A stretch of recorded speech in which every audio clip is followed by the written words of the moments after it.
one of the most versatile and widely used construction materials on Earth. It's strong, durable, low maintenance, fire resistant, simple to use, and can be made to fit any size or shape, from the unfathomably massive to the humble stepping stone. However, none of those advantages would matter without this. It's cheap. Compared to other materials, concrete is a bargain, and it's easy to see why if we look at what it's made of. Concrete has 4 primary ingredients: water, sand, also called fine aggregate, gravel, aka coarse aggregate, and cement. A recipe that is not quite a paragon of sophistication. One ingredient falls from the sky, and the rest come essentially straight out of the ground. But from these humble beginnings are born essentially the basis of the entire world's infrastructure.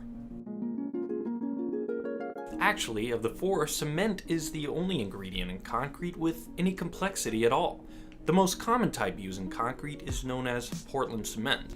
It's made by putting quarried materials, mainly limestone, into a kiln, then grinding them into a fine powder with a few extra herbs and spices. Cement is a key constituent in a whole host of construction materials, including grout, mortar, stucco, and of course, concrete. A lot of people don't know this, but every time you say cement when you are actually talking about concrete, a civil engineer's calculator runs out of batteries. I'm just kidding, of course, and you can hardly be blamed for not knowing the difference if you've never mixed up a batch of concrete before. Even if you have mixed some concrete, good chance it was in a ready mix bag where all the ingredients were already portioned together.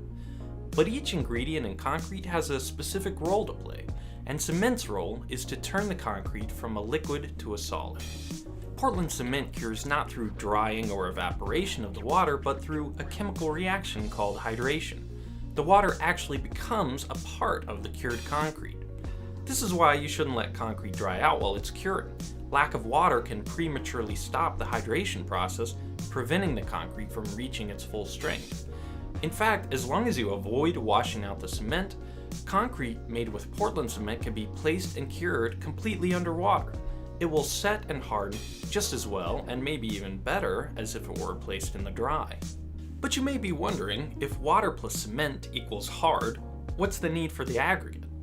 To answer that question, let's take a closer look by cutting the sample through with a diamond blade. Under a macro lens, it starts to become obvious how the individual constituents contribute to the concrete. Notice how the cement paste filled the gaps between the fine and coarse aggregate. It serves as a binder, holding the other ingredients together. You don't build structures from pure cement the same way you don't build furniture exclusively out of wood glue. Instead, we use cheaper filler materials, gravel and sand, to make up the bulk of the concrete's volume. This saves cost, but the aggregates also improve the structural properties of the concrete by increasing strength and reducing the amount of shrinkage as the concrete cures.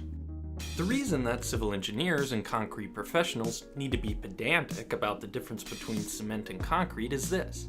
Even though the fundamental recipe for concrete is fairly simple with its 4 ingredients, there is a tremendous amount of complexity involved in selecting the exact quantities and characteristics of those ingredients. In fact, the process of developing a specific concrete formula is called mix design. And I love that terminology because it communicates just how much effort can go into developing a concrete formula that has the traits and characteristics needed for a specific application. One of the most obvious knobs that you can turn on a mix design is how much water is included. Obviously, the more water you add to your concrete, the easier it flows into the forms. This can make a big difference to the people who are placing it. But this added workability comes at a cost to the concrete's strength. To demonstrate this balancing act, I'm mixing up some ready-mix concrete with different amounts of water. For the first sample, I'm using just enough water to wet the mix. You can see it's extremely dry. A mix like this is certainly not going to flow into the forms very easily, but you can compact it into place. In fact, dry concrete mixes like this are used in roller compacted concrete, which is a common material in the construction of dams. For the next 3 samples, I use increasing amounts of water up to what is pretty much concrete soup.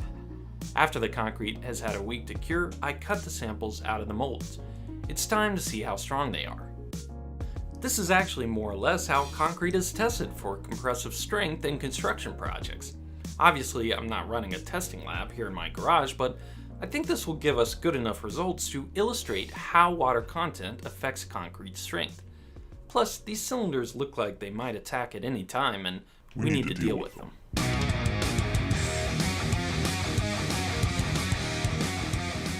I made 3 cylinders of each mix, and I'll break each one, watching how much pressure the cylinder was applying at the moment of failure. And this experiment was too cool not to invite my neighbors over to help. We started with the samples that used the most water. It was no surprise that it took almost no pressure at all to break them, on average about 700 psi or 5 megapascals. You can see how crumbly the concrete is even after having a week to cure. All that water just diluted the cement paste too much. The next 2 samples used the range of water suggested on the pre-mixed concrete bag. These were much stronger, breaking at an average of 1600 and 2200 psi or 11 and 15 megapascals for the high and low end of the water content range. And you can really see the difference in how the concrete breaks. Finally, we broke the samples with the least water added to the mix.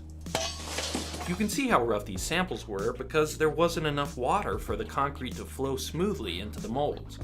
But despite looking the worst of the 4, these were the strongest samples of all, breaking at an average of around 3000 psi or 20 megapascals. On this shot, you can even see the crack propagating through the cylinder before it fails. It just goes to show how important mix design can be to the properties of concrete. Even varying the water content by a small amount can have a major impact on the strength, not to mention the workability and even the finished appearance of the concrete. It's impossible to say just how much I'm scratching the surface here. There is so much complexity to the topic of concrete, partly because it has so many applications, from skyscrapers to canoes and everything in between. In fact, no matter where you are, you're rarely more than a few feet from concrete, a fact that is inexplicably a source of great comfort to me. But I took less than 10 minutes to describe what is literally the foundation of our modern society. So I'm dedicating at least the next few videos to dive deeper into the topic of concrete. The next video will be about its greatest weakness. If you've got questions about concrete, put them down below in the comments and maybe I can get them incorporated into the next videos. Thank you for watching, and let me know what you think.